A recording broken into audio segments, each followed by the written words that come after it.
इस देश में मुसलमान होना ही एक सबसे बड़ा गुनाह बन गया है, क्योंकि बात यहाँ पर किसी एक इंसिडेंट्स की नहीं है, ऐसी कई इंसिडेंट्स की हैं जो एक के बाद एक हो जा रहे हैं पिछले कुछ महीनों से और पिछले कुछ सालों से।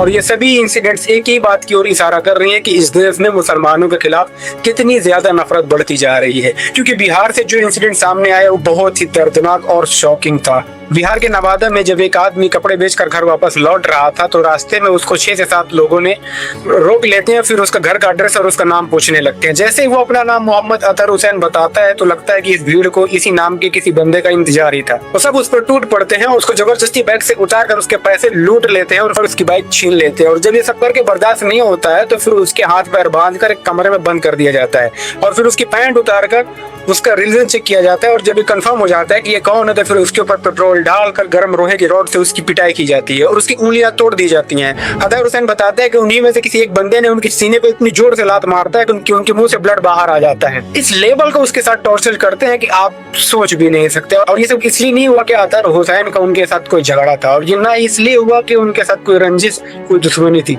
ये सिर्फ इसलिए हुआ कि उनका नाम अतहर हुसैन था। जब ये मामला पुलिस को मालूम पड़ता है, पुलिस आकर उनको ले जाकर हॉस्पिटल पर एडमिट कराती है और 12 दिसंबर की रात को उनके ट्रीटमेंट के दौरान उनकी डेथ हो जाती है। और ये सब मरने से पहले अतहर हुसैन पुलिस को स्टेटमेंट में बताते हैं। सवाल यहाँ पर ये उठता है, कानून के किस किताब में लिखा है कि नाम पूछने के बाद मारने का लाइसेंस भीड़ को मिल जाता है? और अगर ये नहीं लिखा है तो भीड़ को आखिर ये लाइसेंस मिलता कैसे है? अब कुछ लोग यहाँ पर कहेंगे जो बिहार में हुआ है हर जगह ऐसा नहीं होता है, तो उनके लिए मैं बता दूं कि बिहार ही में यूपी के बुलंदशहर में एक ऐसा इंसिडेंट देखने को मिला था जब एक 39 साल के कैदी करने वाले यूसुफ को जब वो किसी गांव में सामान बेच रहे थे तो वहां पर कुछ लोगों ने उसकी पहचान करके उसको इतना मारते हैं कि हॉस्पिटल ले जाते टाइम रास्ते में उनकी डेथ हो जाती है। 2 स्टेट 2 इंसिडेंट्स, लेकिन पैटर्न एक ही है।